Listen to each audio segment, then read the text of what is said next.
አድርጉን እንወያያለን ማለት ነው። ሊስት ውስጥ ወይም የቆጠራ ውስጥ ማለት ነው። እሺ አጀማ መምህር ስላልሆንኩ ነው እየሰማኝ ነው። ህፃን ነኝ በጣም እንኳን አላንበብኩም። እሺ አልተማሩም በቃ ላንተ አይሳነኝም ብዬ ነው እንጂ። አይ እሺ ተቀብያለሁ። አቆርጡ መሀል የምነካውት አቆርጡ አላቅሙ ሊክድ እኮ ነው። እሺ አስጀምረልኝ ደቂቃዬ። ከዚህ በኋላ ካቋረጡ ግን ደቂቃው ከዜሮ ነው የሚጀምረው። እሺ አቤት አብኪ ምን ኦኬ ኦኬ አስጀምረ ኸይር።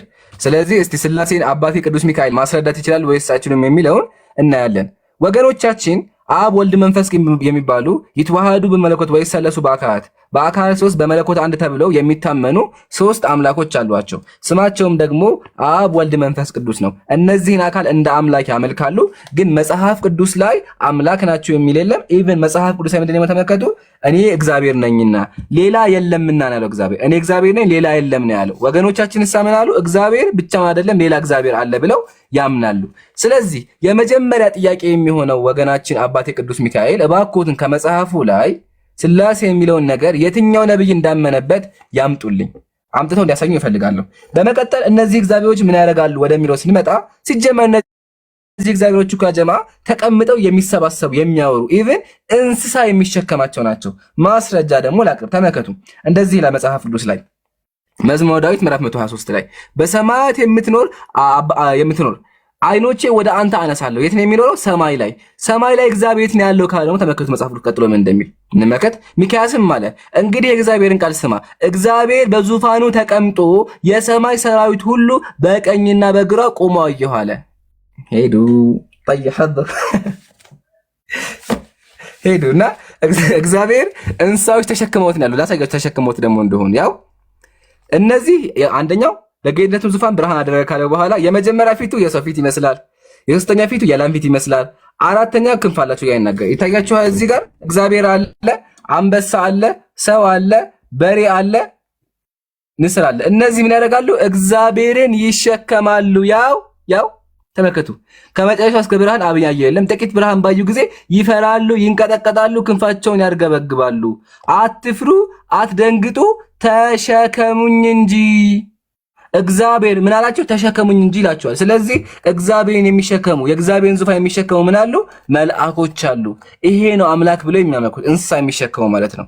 ይሄ ነገር ሲነሳ እንግዲህ አባቴ ቅዱስ ሚካኤል አላስቻላቸውም፣ እግሬ አውጪኝ ብለው ሂደዋል። እየቆጠራቸው ይሄ እሳቸው ቆጠራ ውስጥ አይገቡም፣ ግን አምልጠዋል።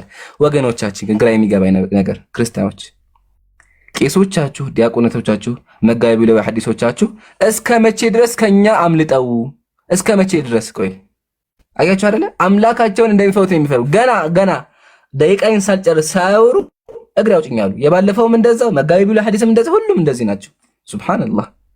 አያችሁ እምነታቸው ደካማ ስለሆነ ማስረጃ ስለሌለው ሊትራሊ ሶስት አምላክ እንደሚያመልኩ ስለሚያውቁ ይሄኛው አምላክ ደግሞ ሰው እንደሆነ ወልድ እንደሆነ የሉቃስ ወንጌል ምዕራፍ 1:36 ላይ ኢየሱስ የተባለ ወንድ ልጅ እንደሆነ ያውቃሉ። ይሄን ነገር ላለመቀበል ያላቸው አማራጭ መሮጥ ነው። በእውነቱ በጣም አዝኛለሁ። ክርስቲያኖች ቄሶቻችሁ እንደዚህ እንደሆኑ፣ ወገኖቻችሁ እንደዚህ እንደሆኑ ተመልከቱ። ላለው በእኔ በኩል አልቋል፣ ሂደዋል። ከሄዱ ምንም ማድረግ አንችልም። አቡኪ ጨምርበት፣ ማሂሮ የሚጨመር ካለ ጨምሩበትና ኢንሻአላህ ወደ ቀጣይ ወገን እናልፋለን።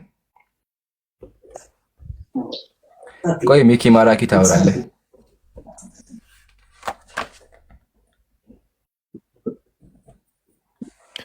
በመሰረቱ አንድ ነጥብ ልጨምር የአሁኑ ፖይንት ላይ ማለት ነው። ኢምራን ያመጣልን ጥቅስ የሚመለከተው ምን ነው?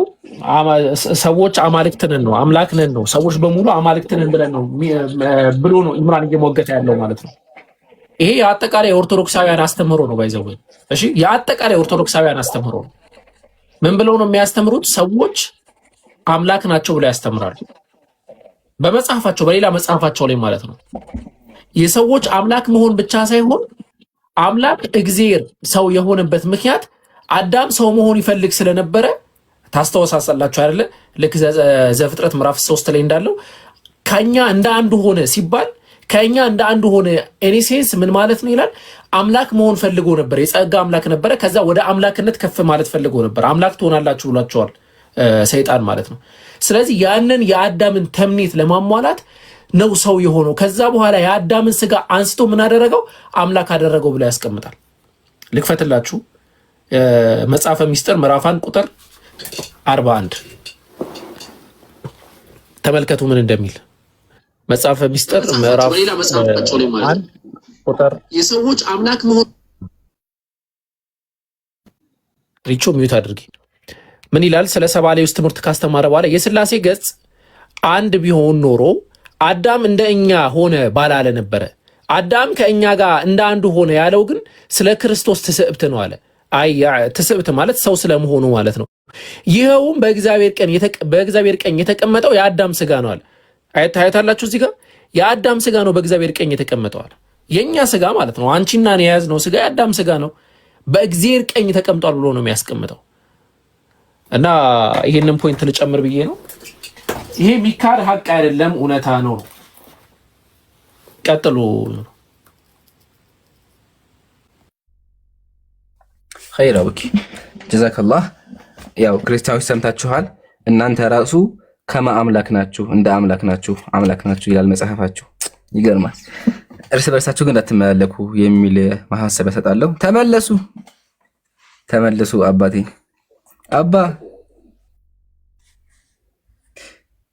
አባቴ ቅዱስ ሚካኤል ምን ነው? ምን ተፈጠረ? አባ ወጥቼ ነው። እስኪ አውሩን። ችግር የለም። ለምን ወጡ? እንደወጡማ እኮ አይተናል። አባ ቀጥል። አሁን እየሰማሁ ነው። መጀመሪያ ለምን ወጡ ይነገረና።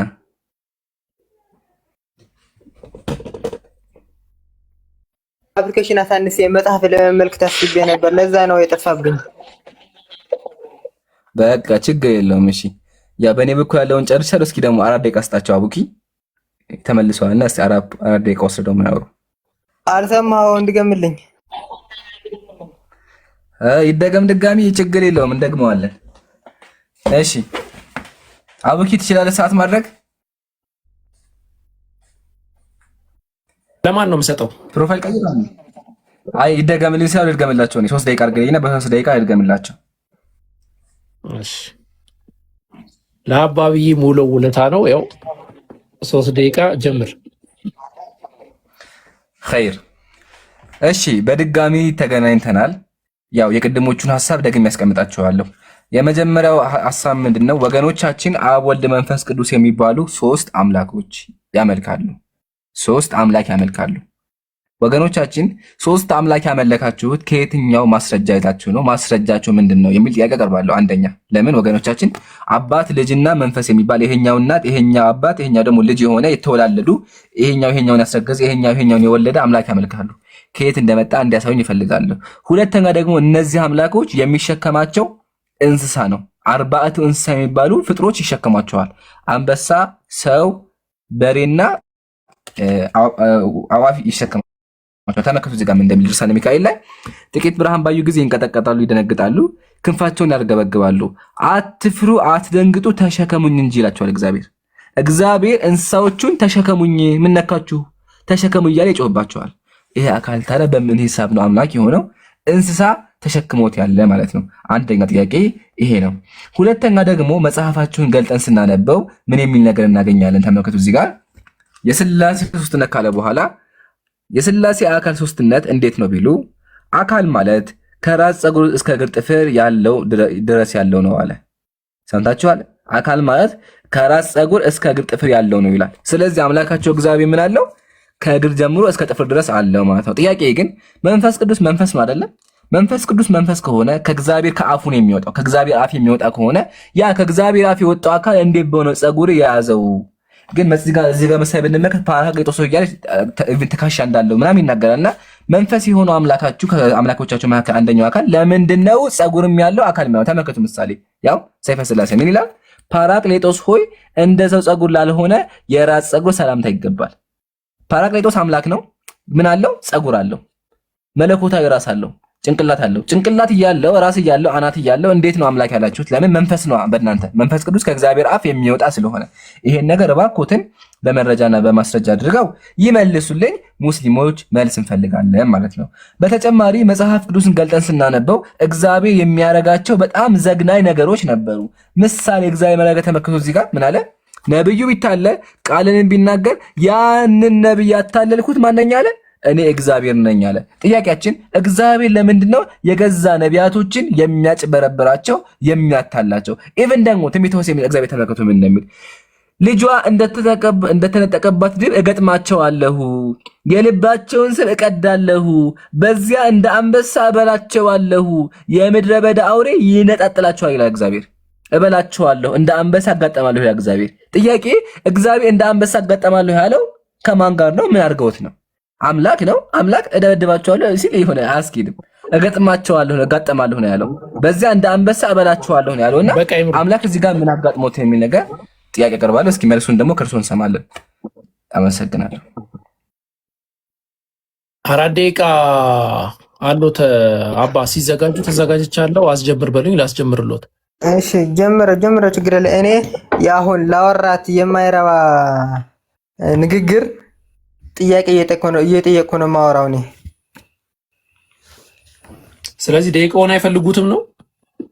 ችግር የለም ክፈተውና ይጨርስ። ችግር የለውም። አንድ ከመለሰ ችግር የለውም። አንድ ጥያቄ ጠይቀዋለሁ። እሷን ከመለሰ በአውራራው ላይ ነው የምጠይቀው። አይ አይደለም። የጥያቄና የሚያብራሩት ነገር የለም ነው የሚሰብኩት ነገር የለም። አሁን አይደለም አሁን ብቻዬን ባወራ አትሰሙኝም። አሁን የዋሻትን ውሸት ያመጣታል ከመጣፍ ምን ላይ እንዳለች እሷን ያሳየኛል። እቀጥላለሁ። እድል እሰጡታለሁ። ምን ያደርጋሉ መሰለህ? በቃ መጀመሪያ ስጠን። ችግር መጀመሪያ ስጠን። ቆይ አባቴ መጀመሪያ አሁን ምን ያደርጋሉ መሰለህ? ቆይ አሁን አወያይንም ከአወያይም ጋር ሳይሰሙ ከተወያይ ጋርም ሳይሰሙማ ችግር ነው የፈጠሩበት። ጥሩ አይደለም። አሁን ምን ያደርጋሉ መሰሉት? እሱ ለምሳሌ የሰበከው ትምህርት አለ። እርሶ የሚስበኩ ስላሴ የሚሰበክ ነገር የለውም። ክርስትና ሰው ይታዘባል። ይስበኩ እና መጀመሪያ ከዛ ከሰበኩ በኋላ ሪፊቴሽን ታይም እሰጣታለሁ። ወይ ደግሞ ሪፊቴሽኑ ይቀርና ጥያቄና መልስ ይሆናል። ኢምራን ይሄን ኬት ነው ያመጣው ይላችኋል። እርሶም ይሄን ኬት ነው ያመጣችሁት ይላችኋል ማለት ነው። ስለዚህ 4 ደቂቃ ወርድ ከእንደገና ደግሞሎታለሁ። እርሶ ስላሴን ይስበኩ። አይ ስላሴ ማለት እንዲህ ነው፣ እንዴት አንድም ሶስትም አምላክ እንዴት እንደምትቀበሉ፣ እንዴት ለሶስት አምላክ ነው ለአንድ አምላክ ነው የምትሰግዱት ምናምን የሚለውን ነገር አጠቃላይ ስላሴን ስብክ አድርገው ህዝቡን 4.6 ሰው አለ ያስተምሩ። ስለዚህ ደቂቆትን 4 ደቂቃ ጀምሬያለሁ። ይቀጥሉ። እኔ መጀመሪያ አንድ ጥያቄ ጠይቀዋለሁ። እሷንም 3 አምላኮች ያመልካሉ ያላትን ከየትኛውን መጽሐፍ ያመጣልኛል? ከኦርቶዶክስ መጽሐፍ። የመጀመሪያ ጥያቄ ይሄ ነው። 3 አምላክ የሚል ማለት ነው። እሺ ከዛ ቀጥሎ የተናገረው 4 እንስሳ ይሸከማሉ ምናምን ያለው ማለት ነው። የእግዚአብሔር በመዝሙረ ዳዊት በችርዮን ላይ ተቀምጠ በረረ፣ በነፋስ ክንፍም በረረ ይላል። ትንቢተ ሕዝቅኤልም ከችርዮን ላይ ክንፋቸውን አነሱ፣ ከምድርም ሲወጡ በዓይናቸው የእስራኤልም አምላክ ክብር በላያቸው ነበረ። በችርዮን ላይ አንደኛ ሳሙኤል 4:4 በችርዮን ላይ ለሚቀመጠው ለሰራዊት ጌታ ለእግዚአብሔር ይላል። ለዚህ ሁሉ መልስ የሚሆንህ የሚመች ከሆነ አሁን ክፈትልኝ። መዝሙረ ዳዊት ትርጓሜ ምዕራፍ 103 ቁጥር 3 ክፈትልኝ። አሁን ኢምራን የሚመች ከሆነ ክፈትልኝ።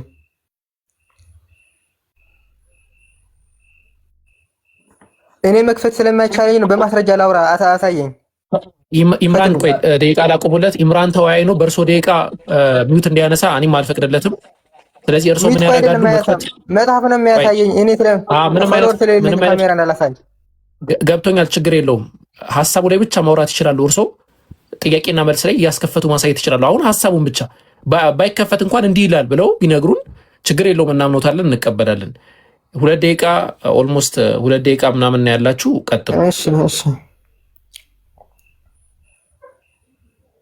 እሺ በችርዮን ላይ የሚቀመጠው በእንስሳ ላይ የሚቀመጠው የተባለው አሁን ምን ያሳየኝ?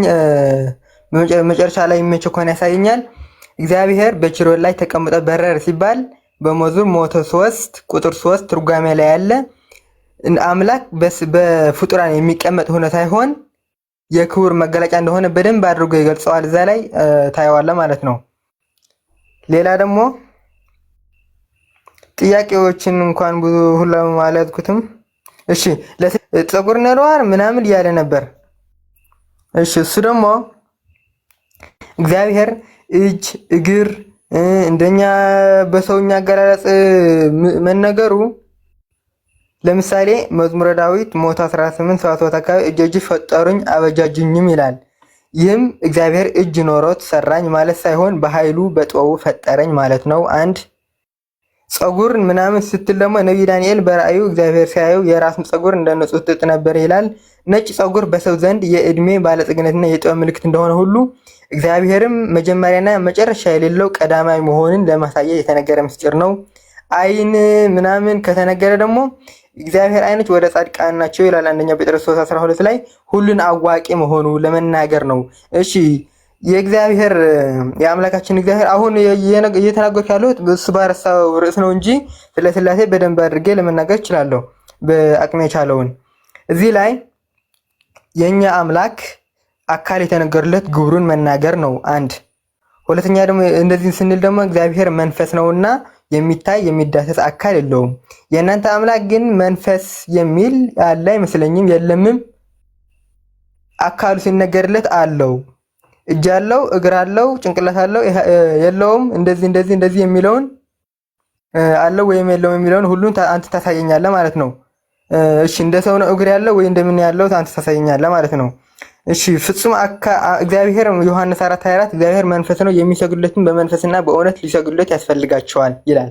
መለኮታዊ አካል ሰፊ ረቂቅ በሁሉ ቦታ የመላ ስለሆነ አንድ ሰው አካል የሚዳሰስ ወይም የሚቆራረስ ክፍለ አካል ፀጉር፣ ጥፍር፣ አጥንት የለውም። ነገር ግን አብ ወልድ መንፈስ ቅዱስ እያንዳንዳቸው የየራሳቸው ፍጹም ገጽና ፍጹም መልክ አላቸው። ይሄም መንፈስ ነው የሚታይ የሚዳሰስ አይደለም። ነገር ግን በእግዚአብሔር ግን ፍጹም መልክ ፍጹም ገጽ አለው። እሺ በቃኛል። አሁን ጥያቄ ልድገምለት። መጀመሪያ ሶስት አምላክ ያለኝን ያሳየኛል። ሁለተኛ ቆይ እንትን ያደርጋሉ ደቂቃ አለው እሱ ለራሱ ደቂቃ አለው። እንደው ያነቡትን መጽሐፍ ቢሰጡ